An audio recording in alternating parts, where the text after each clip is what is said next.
Though my father would never agree, there is a difference between good rap and bad rap.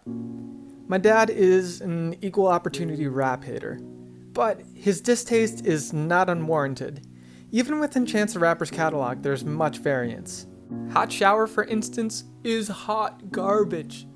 It almost convinces me that Chance is tone deaf, and the crude sexual language is hardly palatable. Saucing on the workers at McDonald's, I don't wanna sit and argue. Good burger should've taught you we all dudes. Somehow, this song is on the same record as one of my favorite Chance songs. I let the sun come down. I let the sun come down, and you might never know. MCs can be multi-talented. Kanye produces, Jay-Z's an entrepreneur, Drake can sing. But they stake their career on their bars. You're either good with your pen or you're not. Hip-hop has always indulged the braggadocio puffing of one's chest.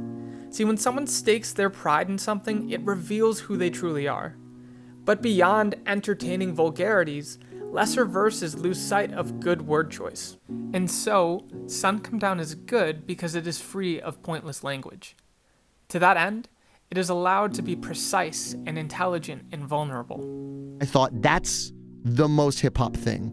I mean, to me, that's hip-hop. It's about writing about your struggle and your circumstances so well and so specifically that it becomes universal, that we can see ourselves in Biggie's Juicy, that we can see ourselves in Eminem's Lose Yourself, that, the hip-hop writers that I really love write about their struggle so well that they transcend it.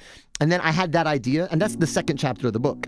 And it just kept proving me right. Like, everywhere he got was because of his strength as a writer.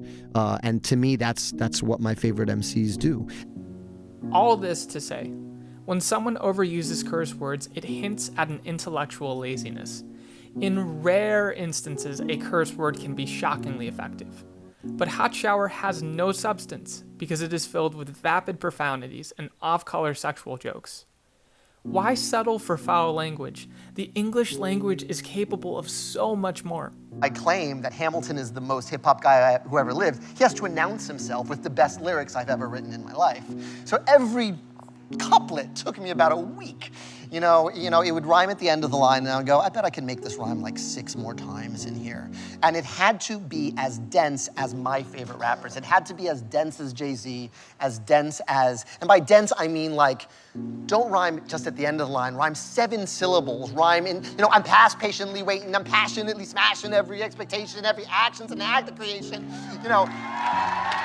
To put Miranda's words to practice, we're going to look at Chance's song, Same Drugs. While Chance has many impressive verses, Same Drugs, I find, is the best distillation of his genius.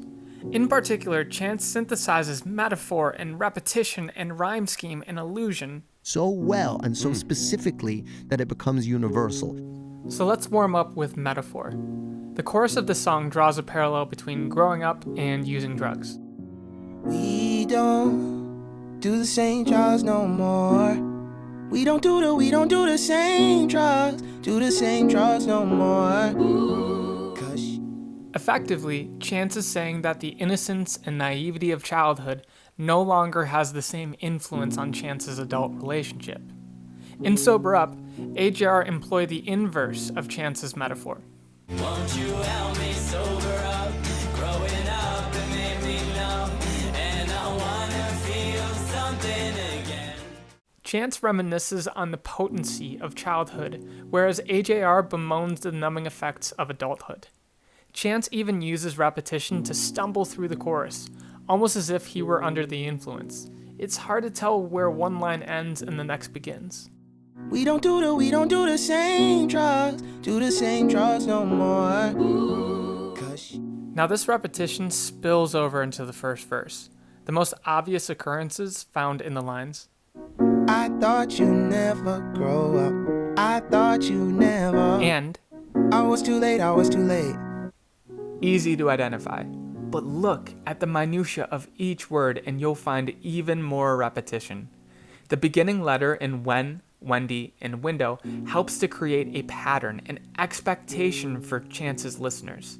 This poetic device is called alliteration. and it's almost like rhyming at the front of a word.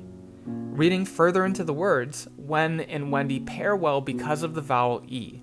This is called assonance. And though window and Wendy have different vowels, we see Chance stretching the capability of the letter E here. While the letters E and I are different vowels, the proximity of their sound, it still works to create parallelism. Still looking at the same words, look now at their consonants.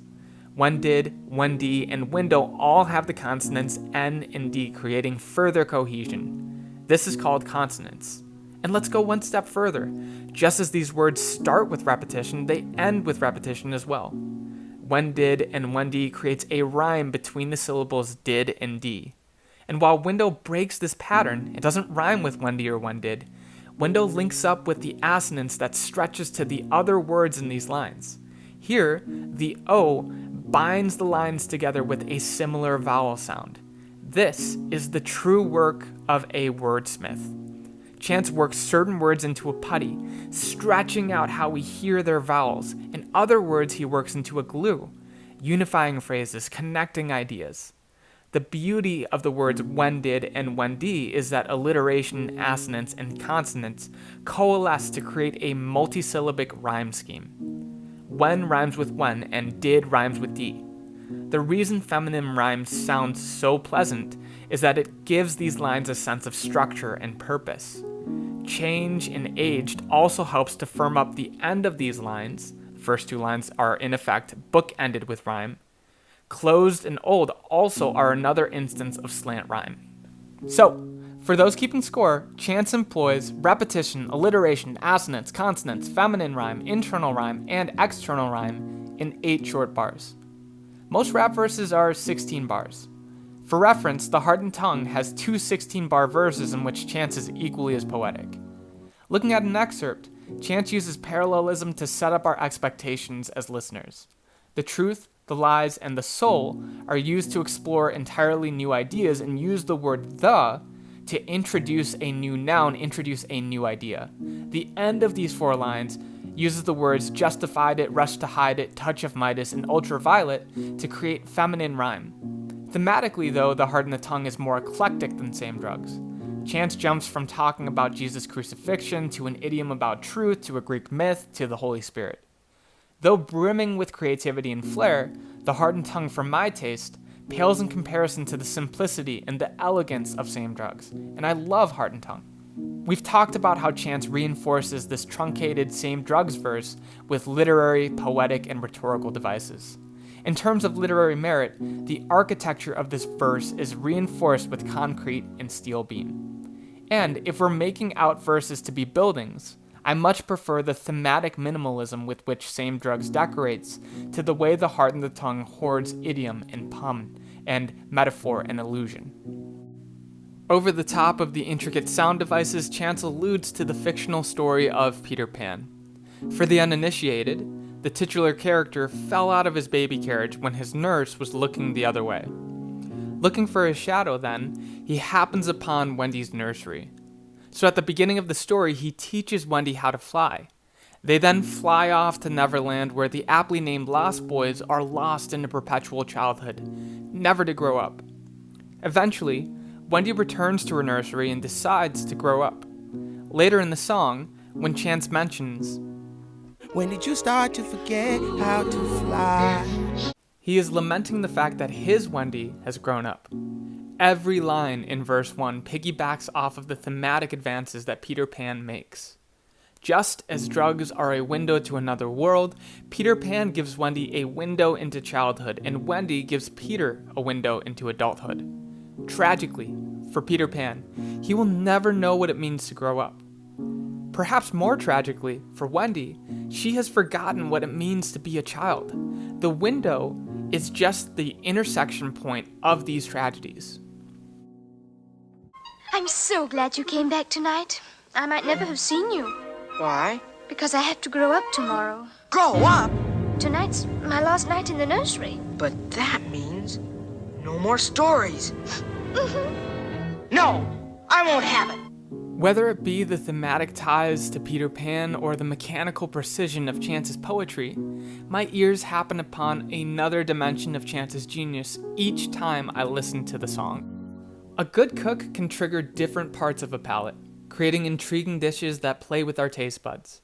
A good poet is no different. He uses sound and word to tell stories, to create theme, and to play with expectations. It's easy enough to separate healthy food from junk food. Yes, we can read nutrition labels, but even inherent to the food itself, we know what color, smell, and taste accompanies healthy food. Is your ear trained to identify good and bad language? Just as junk food has a negative impact on our bodies, bad language can shape the way we view the world. In a quest to understand what we truly believe about ourselves and about others, it's important to study what media we consume, lest we become ignorant observers. For all intents and purposes, it can be hard to know who we truly are. But one way to walk through the door is to study what we truly love. The question then becomes, when somebody speaks, are you truly listening? Don't you call her up. Don't you We don't do the strangers. die.